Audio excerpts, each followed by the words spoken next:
ذكرنا في الفيديو الماضي أن ال principle of government أو أسس الحكومة الأمريكية أو اسم أسس الحكم الأمريكي أنه الدستور هو المهيمن على كل شيء. So the rule of law يعني الحكم السائد هو حكم القانون، ولا شيء يعلو فوق القانون.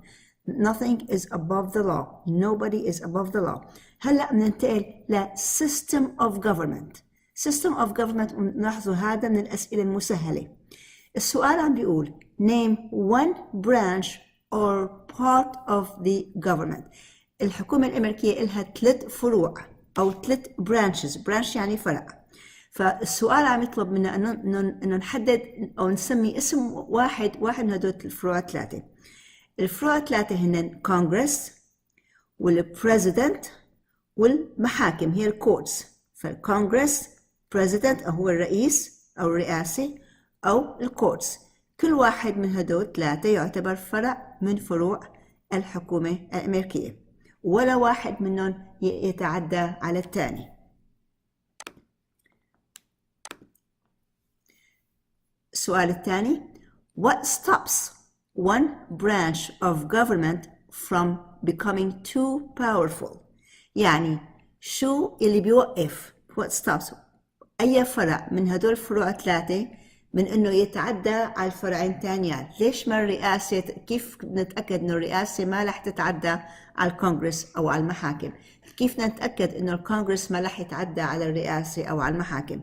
So what stops one branch of government from becoming too powerful؟ بدنا نكون إنه كيف نتأكد إنه رح يكون في توازن بين 3. والجواب هو checks and balance. هون معروف إنه بالنظام الأمريكي في عنا شيء اسمه checks and balances، يعني الضوابط والتوازن. في توازن بين الفروع 3 يلي هن الكونغرس والبريزيدنت والكورتس بشكل إنه ما حدا يتعدى فوق الثاني. So what stops one branch of government from becoming too powerful؟ الجواب checks and balances. Who is in charge of the executive branch؟ executive يعني تنفيذي. ففي قسم من الحكومة هو اسمه القسم التنفيذي. هذا هو قسم الرئاسة، هو اسمه القسم التنفيذي أو executive branch. الفرع التنفيذي من الحكومة يرأس الرئيس، فهو الرئيس عبارة عن مسؤول عن القسم التنفيذي أو الفرع التنفيذي من الحكومة. Who is in charge of the executive branch؟ الجواب the president. Who makes federal laws؟ مين بيحط القوانين الفدرالية؟ الجواب هو الكونغرس.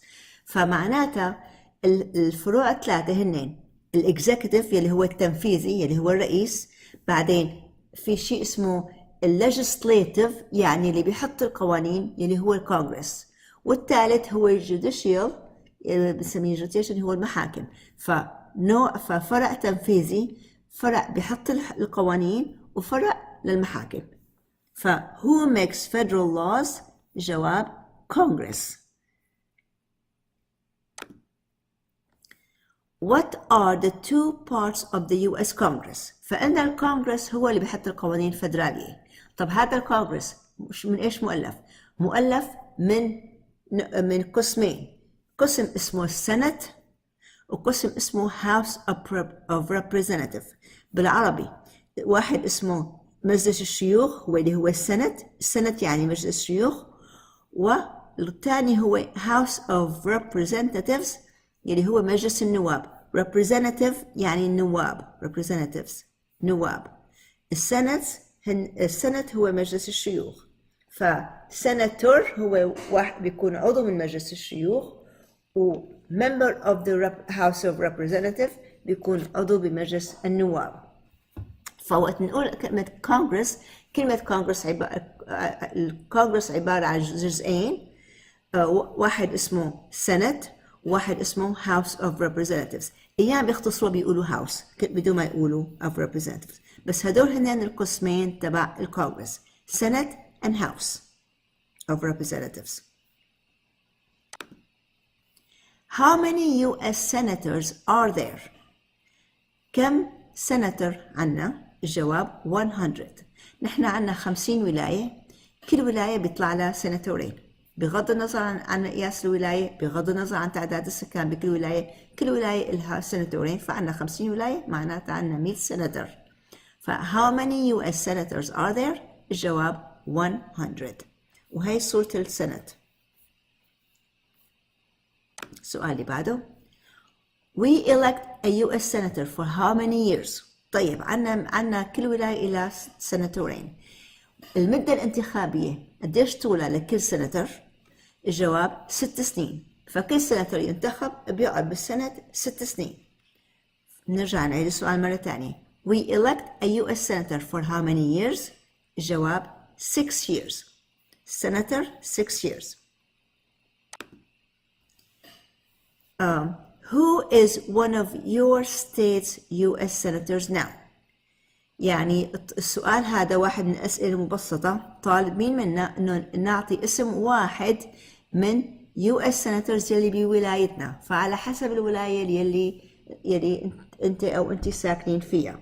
مثلا أنا ساكنة بفلوريدا، السناتورات تبعنا هن اثنين، واحد اسمه ماركو روبيو والتاني اسمه ريك سكوت. فالسناتورين تبع فلوريدا واحد اسمه ماركو روبيو والتاني اسمه ريك سكوت. هدول السناتورين تبع ولاية فلوريدا. طبعا كل ولاية إلها اثنين مختصين فيها.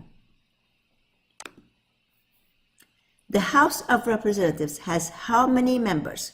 قلنا إنه السنت فيه 100 عضو. هلا الهاوس of Representatives اللي هو مجلس النواب كم عضو فيه؟ الجواب 435 representatives. نرجع نعيد السؤال مرة تانية. The House of Representatives how many members؟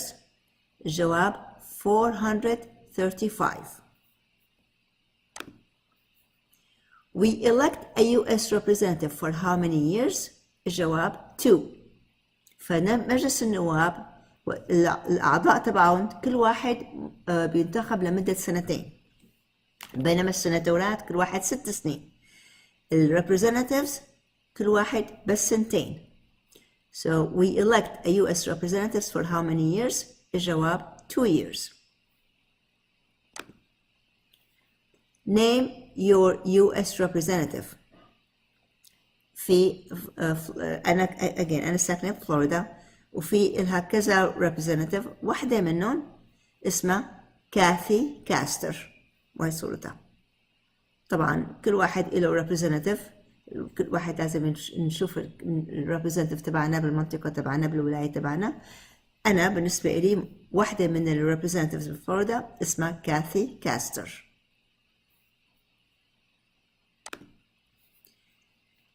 Who does a US senator represent؟ فالسؤال إنه السناتر مين بيمثله؟ كل سناتر مين بيمثل؟ الجواب all the people of the state، يعني كل مواطنين الولاية يلي السناتر منتخب فيها. فقلنا إنه مثلا فلوريدا فيها 2 سناترز، واحد اسمه ماركو روبيو وواحد اسمه ريك سكوت. فماركو روبيو بيمثل كل أهل فلوريدا، وريك سكوت كمان بيمثل كل أهل فلوريدا. who does a US senator represent؟ all the people of the state، كل مواطنين الولاية.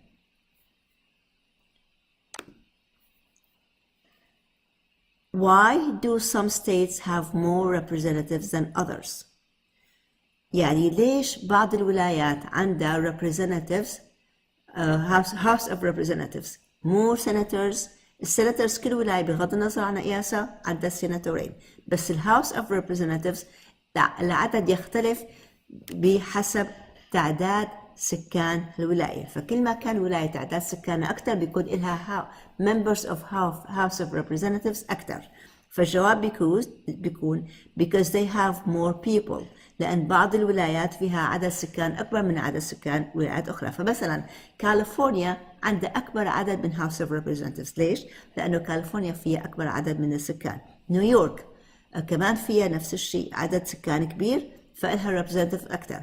فلوريدا يمكن تجي رقم 3 إلها عدد representatives أكثر. بينما الولايات اللي ما فيها تعداد سكان كتير مثلا نورث داكوتا ما إلها نفس العدد من representatives قد نيويورك أو كاليفورنيا. فالسؤال why do some states have more representatives than other states؟ الجواب لأنه because they have more people. We elect a president for how many years؟ لكم سنة نحن بننتخب الرئيس الأمريكي؟ خلصنا من حكي الريبريزنتيفز والسيناتورز، انتقلنا للرئيس الأمريكي. الجواب 4 years بكل سنة، كل 4 سنين بيصير عندنا انتخابات رئاسية. نرجع نعيد السؤال مرة تانية. We elect a president for how many years؟ الجواب 4.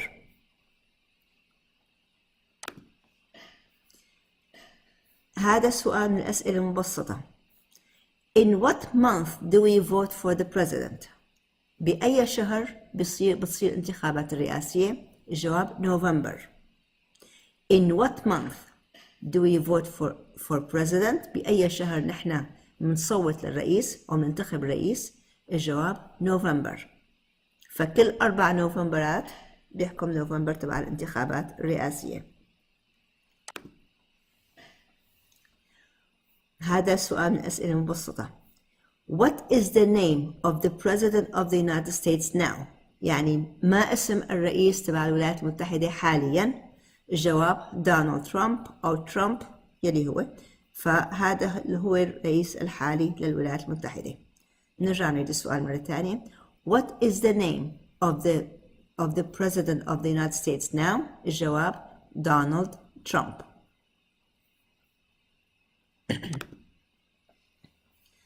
What is the name of the Vice President of the United States now؟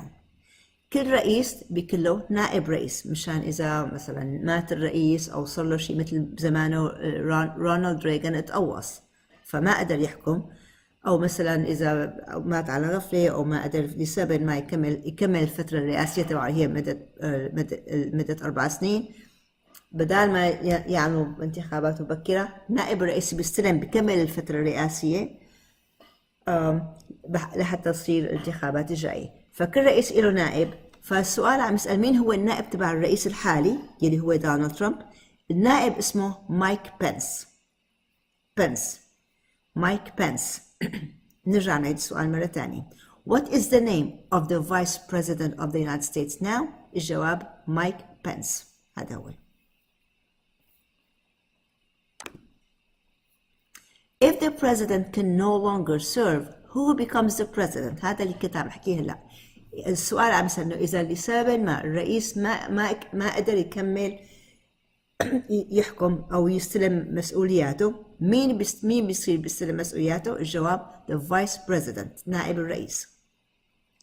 If the president can no longer serve يعني اذا الرئيس ما قدر يكمل مهامه، who becomes the president؟ مين بيصير الرئيس؟ الجواب the vice president يعني نائب الرئيس. If both president and vice president can no longer serve, who becomes president؟ يعني فرضاً بحال من الأحوال إذا لا الرئيس قدر يكمل مهامه ولا نائب الرئيس قدر يكمل مهامه، إذا فرض اثنين كانوا ماشيين بالطيارة والطيارة وقعت، اثنين ما قدروا يكملوا مهامهم لفترة المدة الرئاسية، مين بيستلم؟ The Speaker of the House يلي هو مجلس رئيس النواب. The Speaker of the House بالعربي بسموه رئيس مجلس النواب. The Speaker of the House. If both President and Vice President can no longer serve, who becomes President? The Speaker of the House.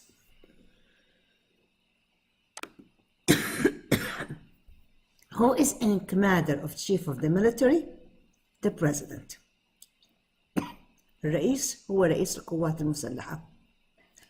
Commander of Chief يعني القوات المسلحة، الرئيس هو بيكون رئيسه. والسلام عليكم.